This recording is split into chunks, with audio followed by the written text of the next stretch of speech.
के खिलाफ क्या माहौल देख रहे हैं आप हल्के में? और दूसरा ये बताइए कि चूंकि ज्यादातर देहाती इलाका है, पसमानदा लोग हैं, आप जीतने के बाद जो है वो इनका बैलेंस रिकॉर्ड करने के लिए क्या इकदाम करें? अच्छा, ये बड़े आप अभी टाइम से पहले क्वेश्चन है, लेकिन इसका एक आंसर है कि मेरे अलावा जो मैं अभी कंटेस्ट करने के लिए, जैसे कि आज पेपर सबमिशन के लिए आई हूँ, नेक्स्ट हमारा जैसे इलेक्शन स्टार्ट होते हैं, लोग सब महंगाई से बहुत तंग है। आप लोगों को सब पता है, ये एक सिलेक्टेड गवर्नमेंट थी और इससे महंगाई से जितने लोग पिस रहे हैं, आवाम पिसी हुई है, हम दोबारा उनकी आवाज़ बुलंद करेंगे, दोबारा उनके लिए दोबारा हम लड़ेंगे, सब मिलकर लड़ेंगे और इंशाल्लाह ईमानों तक ये आवाज़ दोबारा लेकर जाएंगे।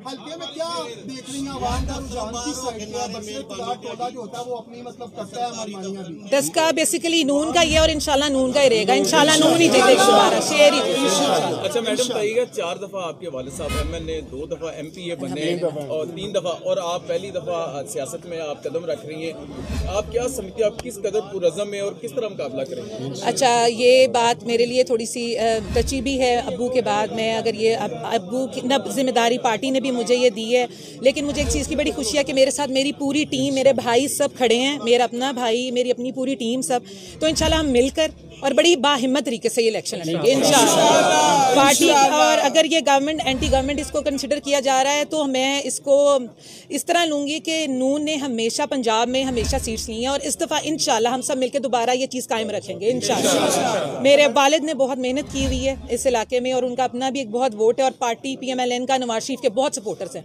तो दोबारा हम पुरज़म में इंशाल्लाह फतह हमारी होगी इंशाल्लाह। ये बताइएगा कौन से ऐसे मसाइल हैं आपके इलाके के जो आप समझते हैं कि वो गुज़श्ता दौर में नहीं हुए, जो आप आइंदा दफा देखें? ये तो सारे साथ साथ आगे, ये तो ज़बरदस्त वक्त तो सवाल। अभी ये देखें, मसाइल तो हर हल्के में है, लेकिन ये कि काफ़ी तो चीज़ें थी जो अब्बू के ज़माने में, और जिस तरह गैस की फराहमी थी उन्होंने दी हुई है, काफ़ी इंफ्रास्ट्रक्चर भी बेहतर था, लेकिन अब जो कुछ चीज़ें पेंडिंग हैं इंशाल्लाह मैं पूरी कोशिश करूँगी कि अपनी कॉन्स्टिट्यूंसी के लिए 75 के लिए जितनी मेहनत हो सकी मैं करूँगी इंशाल्लाह।